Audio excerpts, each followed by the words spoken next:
Hello everyone, welcome or welcome back. I hope you're having a positive and productive day. My name is Kel with the Planner Aisle, and today I'm reviewing February's intention box from Cloth and Paper and walking through all the ways you can use what's inside.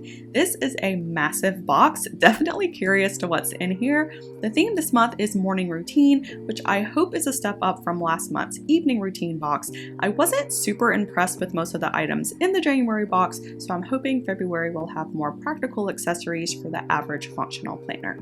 Make sure to stick around until the end for my final thoughts and rating, and as always, feel free to leave me a comment below with any questions or topics that you'd like for me to include in my next video. Without further ado, let's hop in.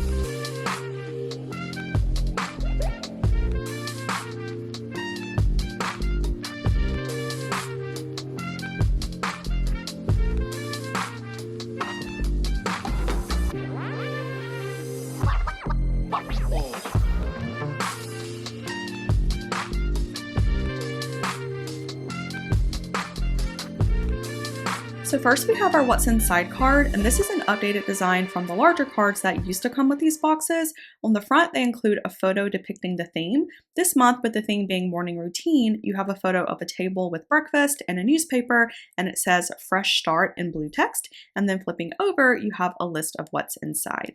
The old What's Inside cards did offer a bit more detail on each product, which was nice, but I do like that this doubles up as a journaling card, so that's a nice little bonus. Next, we have the April calendar card in their updated design. These live in the back pocket of my business planner. And then we have a separate journaling card this month. This one is printed on a heavyweight textured cardstock. It says Fresh Start at the top and then 3 quotes centered around morning routine with an M overlay in cursive. Cute little card to include in your agendas or notebooks. Next is the Moments cover and dashboard set.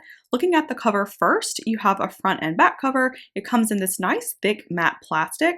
On the front, at the top, it says Vouloir c'est pouvoir, which means where there's a will, there's a way in French, and then the definition in Cloth and Paper at the bottom. So when I first saw this, I thought this was a dashboard and I absolutely loved it. I like the look, the simplicity, the font, the hard plastic. It's so nice and I was hoping to use it in my agenda, but since it's a cover, it's bigger than a dashboard, which if you use this in a ring agenda, essentially gives the illusion of a planner in a planner, since most ring agendas have their own covers.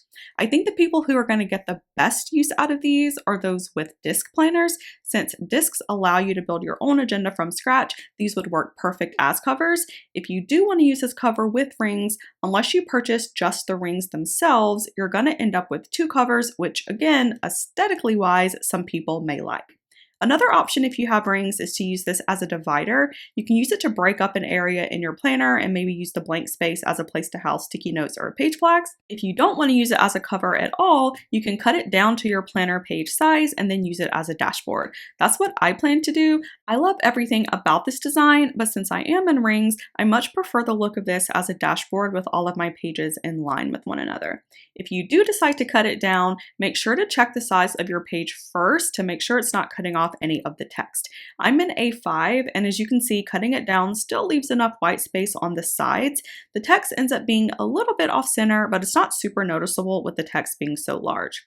The other thing you want to make sure of before you cut is that you have a quality cutter. This is pretty thick plastic, so make sure to check the description of your paper cutter or whatever you use to make sure that it can go through thicker material.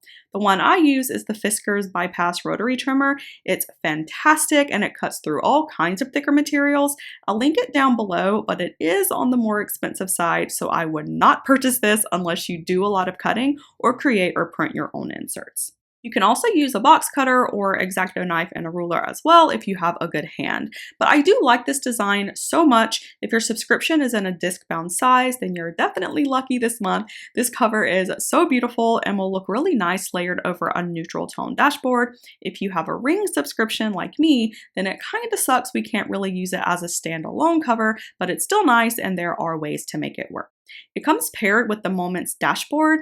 There's quite a lot going on here. On the front at the top, you have Cloth and Paper, the spring, summer, fall, winter abbreviations with 365 in the middle. And then you have 24 cities listed here from all over the world, everywhere from Tokyo, Paris, Chicago, and more. And then you have 3 very random stickers kind of plastered in the center here. I don't think these come off. No, these don't come off, so it looks like they're part of the design. So looking at these closer, the bottom looks like some sort of photo. This one says mindful moments, meaningful days, and this one says treat yourself, routine builds success, treat yourself to the little joys that make it worthwhile. So again, this dashboard has a lot going on. I love a good layering moment, and I see what they were trying to do here, but it looks a little too displaced for me. I get it's supposed to look random and unorganized, but I think the placement of the stickers and the fact that these two are completely horizontal just doesn't really work. I also don't like that so much of the text is blocked out. Maybe if the stickers were shifted towards the edge a little bit, it would make more sense, but it's just falling a bit flat for me. These did come paired together, which I actually like better than using the dashboard by itself.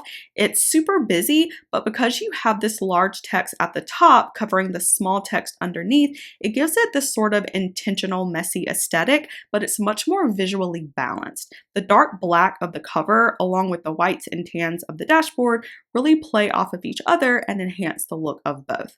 I don't like the dashboard by itself, but with the cover, you really have a beautiful kind of messy, busy, and progress look that a lot of people are gonna like. Next, we have one set of inserts this month. These are the half-page ritual inserts. We have 15 sheets total with one demo page. On the front, you have 13 lines at the top and a checklist with 11 lines below that, with one column to write what your task is and a thinner one to check off when it's completed. And then on the back, you have 25 lines to write any notes. So these can be used in just about any way you can think of, and that's what I love about them the most. Looking at the demo page, a few ways to use these could be to list affirmations, thoughts, and ideas for the day. You can use the checklist to write your priorities for the day, or if you layer these over weeklies, you could use this as an extension of your weekly or daily tasks and use it as a running to-do list.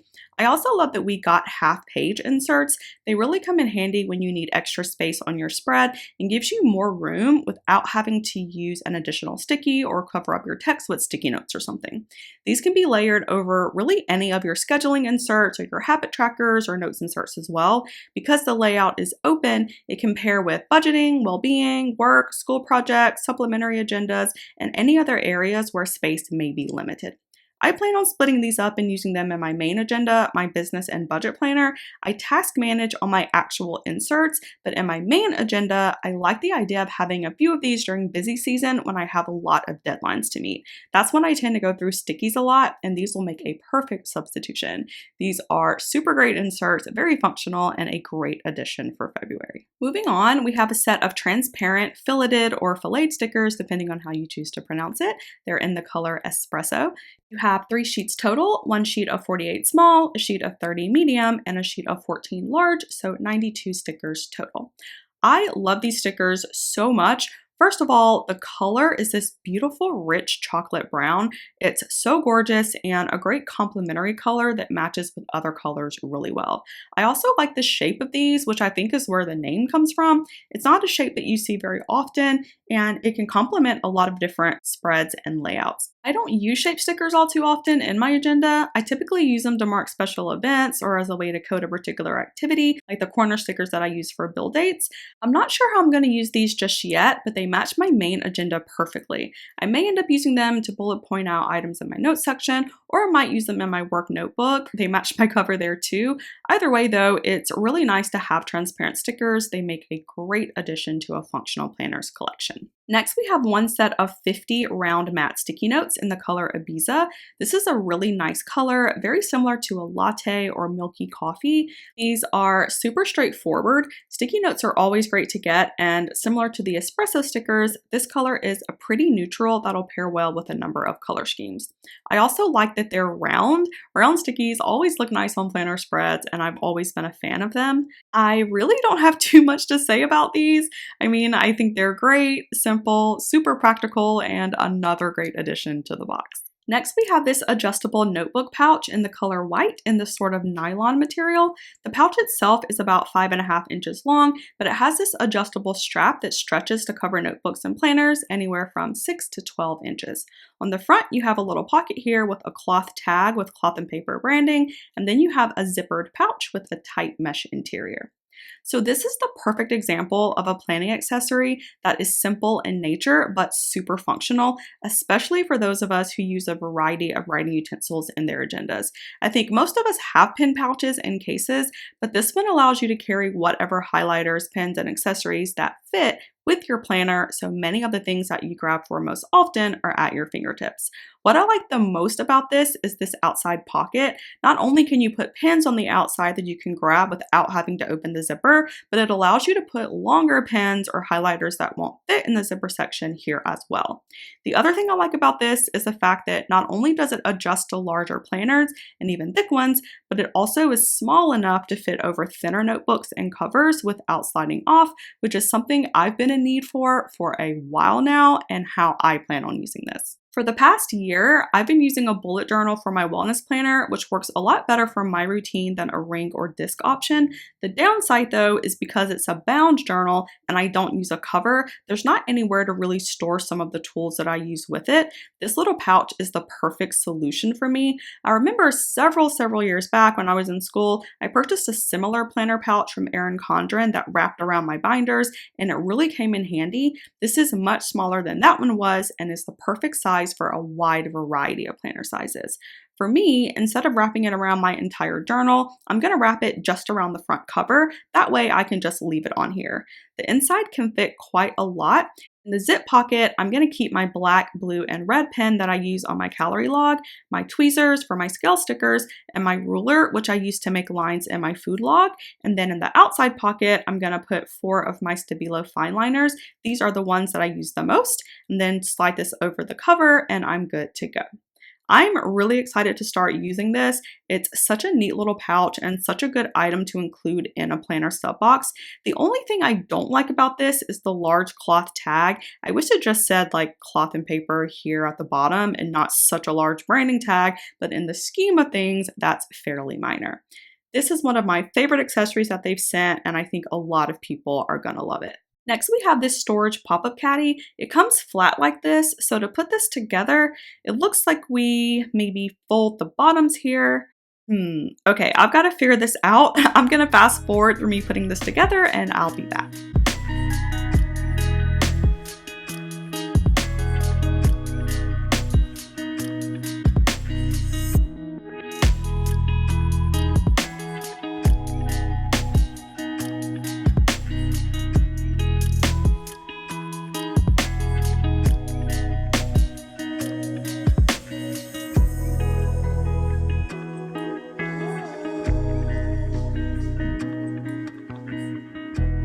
Okay, so it wasn't too difficult to put together. It looks like the bottom notches kind of go together like this, and then the handle part just pops out.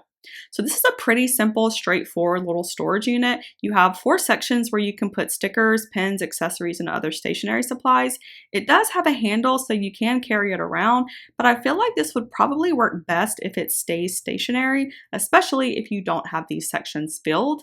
Because it's plastic, things could slip and slide easily, so just something to keep in mind. This reminds me so much of like those cup holders that you get from fast food restaurants, which is likely the intention with this, but as a storage caddy for planner supplies, it's just kind of okay in my opinion. I don't really love it or hate it. It's just sort of here, I suppose. I already have a planner caddy that I use, so I have no plans to use this for supplies. I actually plan on using this under my sink to hold my brushes and sponges and cleaning supplies.